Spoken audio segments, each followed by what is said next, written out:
Well, thank you for that warm introduction. As been said, my name is Dennis Damon. I'm the Chief Privacy Officer of Maropost Marketing Cloud. I've been in the industry now about 25 years in email marketing, believe it or not. And I know that sounds kind of weird hearing that email has existed for that long in marketing, but definitely has been. And it's interesting from my perspective because I actually spent a huge amount of my own time originally in the anti-spam world. So I was the person that was blocking everybody's emails over time and causing all that havoc around marketing, but quickly learned that it was much easier for me to come in and actually start teaching everybody from brands to marketers on what's the best way to send emails. So today our topic is going to be how to boost your business growth with multi-channel reporting, and that reporting that actually really matters for you, right? And I think, everybody, today is talking about reporting, right? But reporting and reports are really nothing, it's just more of an empty box unless you don't understand sort of like what you're supposed to do with it, how you're supposed to measure it and why.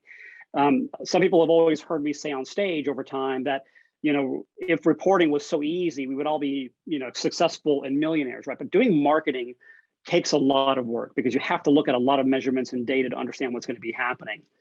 So we're going to start from the very beginning about why you should care about reporting, how important is the reliability of that data that you're tracking and measuring. And then after that, we can then focus on the relevant data sets to consider within your systems. And focus really here for us essentially is like we don't want you to be over measuring, but not also under measuring as well. So we don't want you to miss out on these important metrics as well. And then I guess the next step that you should consider is how to go from that big picture of reporting, right, to the specific organizational objectives and understanding whether or not that you're meeting those. So in other words, how do you tie marketing's reports to organizational objectives? How can you make those results accessible to all and to avoid any sort of silos? So the first question is, again, why should you care about reporting? Well, reporting does three things, right? It allows you to gather and analyze marketing metrics that will help you make those future decisions, right? Reporting will help you make those better decisions so that you can know what's worked in the past for you, right? You will also know what hasn't worked and what not to repeat that hasn't as well. And thanks to that reporting, you'll see what's worth your time and your money when you go to your boss and say, hey, I need all this extra budget to go do X, Y, and Z. And that you'll also know in advance which strategies are performing better than others. And when I take a look at it from a deliverability perspective, I always talk about, with brands and marketers that looking at the reporting in real time is also very helpful because it also helps you identify issues before they get out of hand if it comes to blocks or other problems on the technology side when you're trying to get 100% deliverability to the inbox. The second piece of it is it allows you to identify meaningful and actionable insights for that company. So we also know that you're just not one company with one marketing department or one product, right? We know that businesses are much larger and that every business is different. And what works for your direct competitors may also not work for you and vice versa. And that simply copying others isn't really the right answer for you and really doesn't create a differentiation between you and them or even your other business units within your company. And so you want to sort of, work on getting unique insights for your real specific business needs. And that's really the key here. And then the third and last piece of this is to draw important conclusions and achieve those company goals. Not just, again, gathering data, because gathering data is the easiest thing to do, but making sense of it will actually help you move forward. What we've learned over the years as well, and I'll put my privacy hat on for a second, is that we've all become sort of data hoarders, right? We hoard as much data as we can, but then we never really ever use it. And then it becomes really just stale over time, and you're only paying for storage cost over time. So start digging into that data and really making sense of it. So, what's the purpose of your marketing report, right? To simply review the data from the marketing reports is basically a waste of time in a sense. So, how many times have you just looked at the analytics or the analytics email from Google, right? Or anything else that you've gotten and then just sort of deleted it on a Monday morning, right? That's because you may not really understand what any of it really means or what to do with it. And instead of just sort of like using those data points to draw conclusions, right? Let's maybe try to go over some of those examples, and I can kind of show you a little bit about who the audience for your marketing report is and how to speak that language and how also not to sort of mix your audiences. So again, when it comes to marketing reports, make sure that you understand the audience, right? That is number one that we've always talked about for the last 20 years or so now, is to understand who you're sending it to. So sending the right message to the right person at the right time, and to understand their needs, to speak their languages. And so again, don't mix audiences so that everyone in the room, isn't really on the same page. Something that you may be sending me might be relevant to what I would like to buy or what I'd like to look at, but won't be relevant to my children or my wife, because they're different people, right? You need to dig deep into your audience and narrow it down as much as possible and really speak directly to their heart and their mindset, right? Then if you do that, then they feel like you're talking to them, that you've made that emotional connection with them, and that you're just not what we call batching and blasting or broadcasting your message to anybody and everyone, because it's not a one-on-one message. So when you are marketing your report checklist that you need to be sort of looking at is that the basics of this, right, is to kind of follow a checklist, if you will, right? So what you want to try to do is, number one, schedule your marketing reports, right? This is a way in which you won't forget to measure your efforts and won't be able to avoid them. I know that sounds kind of bad. It's like trying to be reminded of doing your homework, right, when we were all in school. But if you set some time aside on a Friday morning, sometimes when usually Fridays can be a little bit easier for individuals, or you want to take a look at some things in more depth. I like to write myself on on Friday mornings. You can sort of set that reminder to go and actually look at the last week's worth of data, or the week before, or the last month. And that way you can sort of understand more about what's happening. But you want to create a marketing report template and reuse them, right? Save a little bit of time and don't reinvent the wheel every single time. And then try to put your most valuable data first, right? You and your team will see what matters right off the bat if you get that report, and that's the most important piece for you in terms of what you're looking for based on your goals. Visualizing your data is also a very important thing, right? There's nothing worse than looking at just boring numbers, right? Make them tell a story to you. And then last, collect feedback from your audience, right? This is the best way to know what resonates with them. And you can do that by looking at everything from opens to clicks to conversions to see what they're clicking on your website and other things that could be relevant to them. So I guess the next part of this is then how important is reliability, right? Does that really matter? And well, without accurate data, you will never have an accurate analysis, right? When it comes to data reliability, you need to understand what you are measuring, how it's been collected, and how to perform meaningful analysis, right? The less discrepancies that you have, the more you can actually trust those numbers that you've been presented with.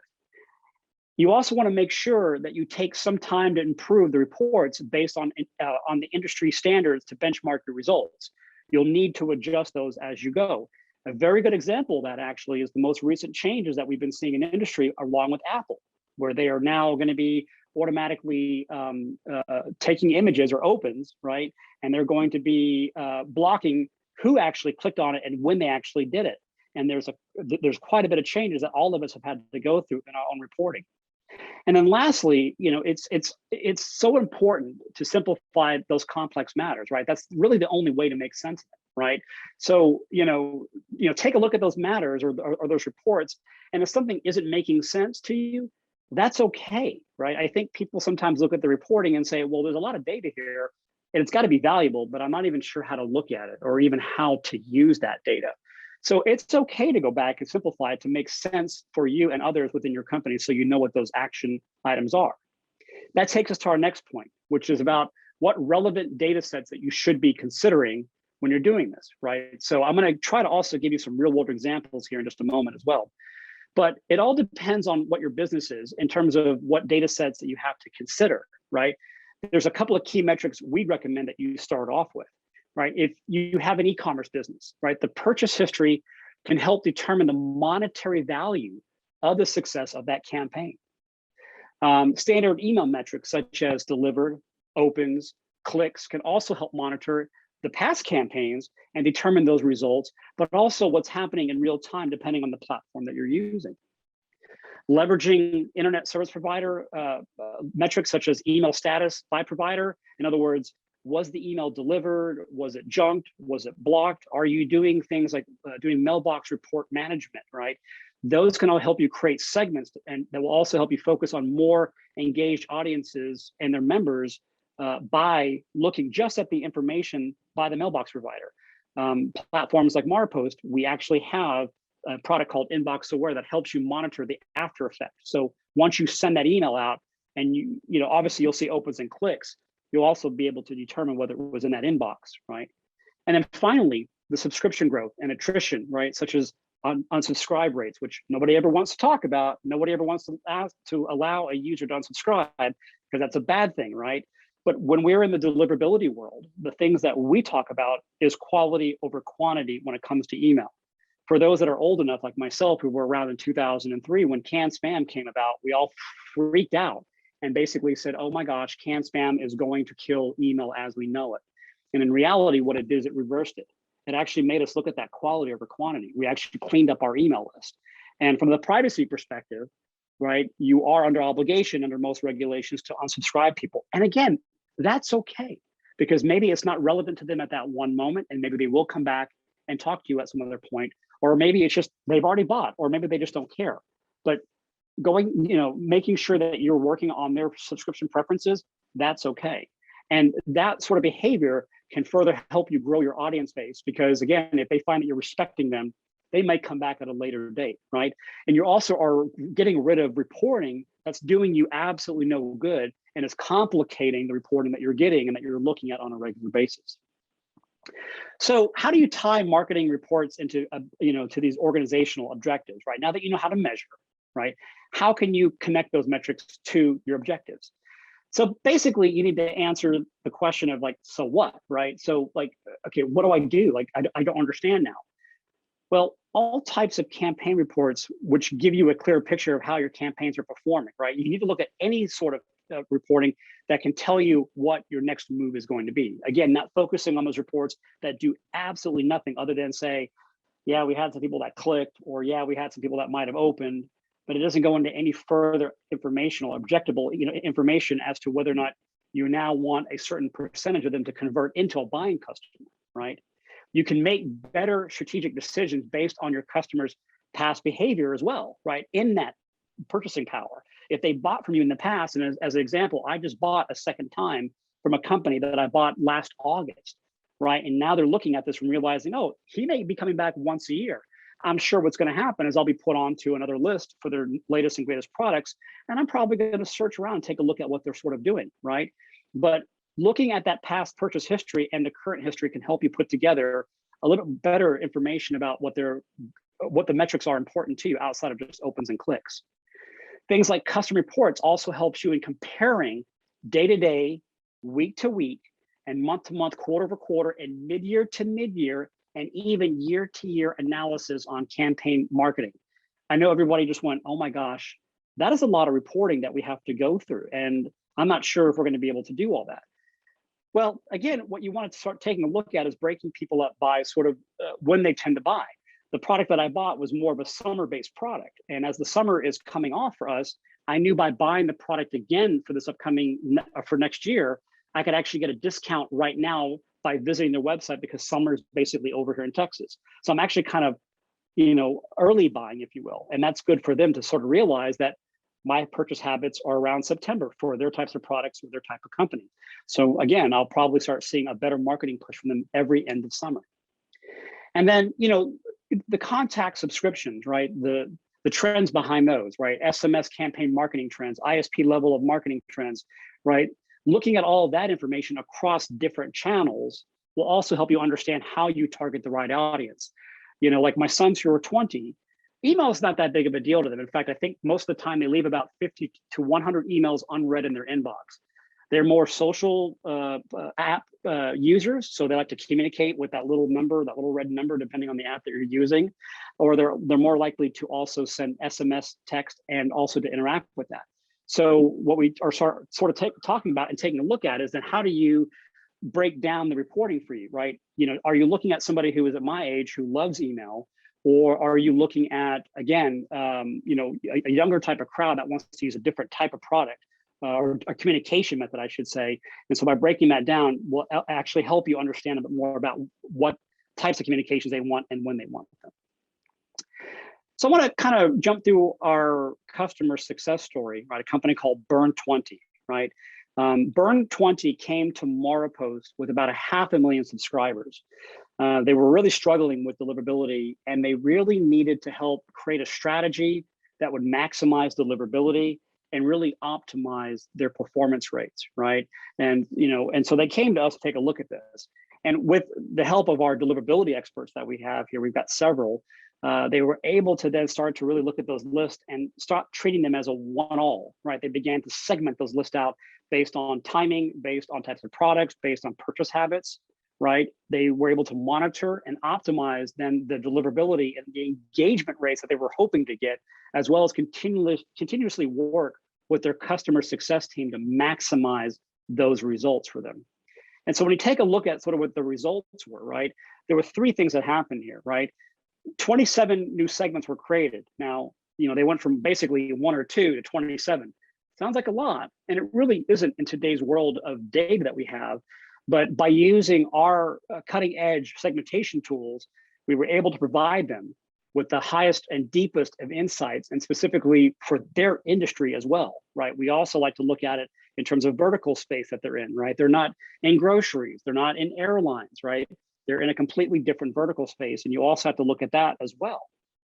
They were able to grow their mailing list by about 12 times, right? Our automated journey meant that their leads were consistently being nurtured and really never lost, because we were keeping up with them and hitting them up at the times that we thought that the end user or the subscriber wanted to be talked to about certain products or services, or even informational pieces.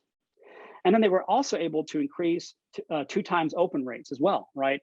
Using that same Maropost segmentation and multivariate testing, which is like one of the most powerful ones that are out there, they were able to also understand that they were sending the best version of their email every single time. Again, not batching and blasting, not just giving everyone the same email, but realizing that, again, either by demographics, by purchase history, and by timing, that they could send a separate email with a different sort of call to action for each one of them, that would then, again, their open rates went from 11% to up to 21% in the end of it, right?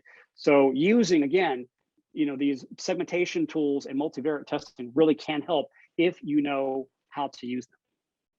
So really, these marketing results are accessible to all, believe it or not, right? It depends on your platform, it depends on your experience and what you're trying to get out of it, right? But we have worked hard to make sure that the marketing results are accessible to everyone here. And we want you to be as successful, because we know that email and what your business does and the deliverability behind it is the most important thing to you today. So making your reports accessible, right? Here are the kind of, reports that you can really get with us. And this is just a small sample. Everything from the auto-generated campaign reports, right, under our analytics platform, custom reports that if you have something that's completely not out of the box that you want to do, that will help you compare your performance on every aspect of marketing. And then simple dashboard widgets, like when you log into any one of our tools, to have a dashboard pop up to you, give you a insight sort of understanding of what's happening, give you a 30,000-foot clear overview about your marketing stats to help you sort of then plan or dig down deeper to say, oh, wait a minute, yesterday I logged into the platform and this is the metric that I saw was here, but now it's gotten lower, or maybe it's gotten higher. What's changed? What have we done? Is there a campaign that we sent out that I'm not aware of? Is it related to another marketing division within our company that might be sending out email, and I need to sort of understand what they're doing along with our customers, and are we either oversending or undersending to them as well? And so what you want to do is create a specific plan, right, to eliminate these pain points, right? So using things like a better interface where you can create complex custom reports with just a few clicks is very helpful to remove that pain point. Reoccurring reports, right? Again, like I mentioned earlier, these reports that kind of keep coming in on a regular basis. Reoccurring reports will help you create the same report on a regular interval, but no more time will be wasted on actually doing manual reports. So automate that piece to you, have it emailed to you, have it ready to go on a minute's notice. If you send the campaign out on a Sunday night and you want to get up on a Monday morning and have your cup of coffee at 8 o'clock in the morning, have that report timed out and waiting for you so that you can start taking a look at what the results were overnight. Then looking at data and accuracy, data accuracy and reliability all in that report, right? With the highest adoption rates, actually what we've seen over the last couple of years are within Maropost, because we are not also overcomplicating the reporting structures that we think people need today. And better performance, right, within us, right? You will see better performance. You'll see relevant data according to the criteria that you provided to our customer success managers, or even yourself in doing this custom report creation as you need to within Maropost. So I hope today's presentation helped you understand about how to get better reporting, not to over-report yourself, not to gloss over reporting, because again, it can be boring, and to make sure that you do put the time and the effort and the customization in your reporting, because again, when you're talking about deliverability and privacy issues and marketing and so many other things around relevancy, right? It's important to know what your users want, what they don't want, and when they want that. Again, sending the right message to the right person at the right time is the most important thing in today's society when it comes to the amount of data that we're all getting right now. And you don't want to be, again, the person that's oversending. So quality over quantity when it comes to your sending. So with that, I thank everybody for being here and listening to this, and I'll turn it back over.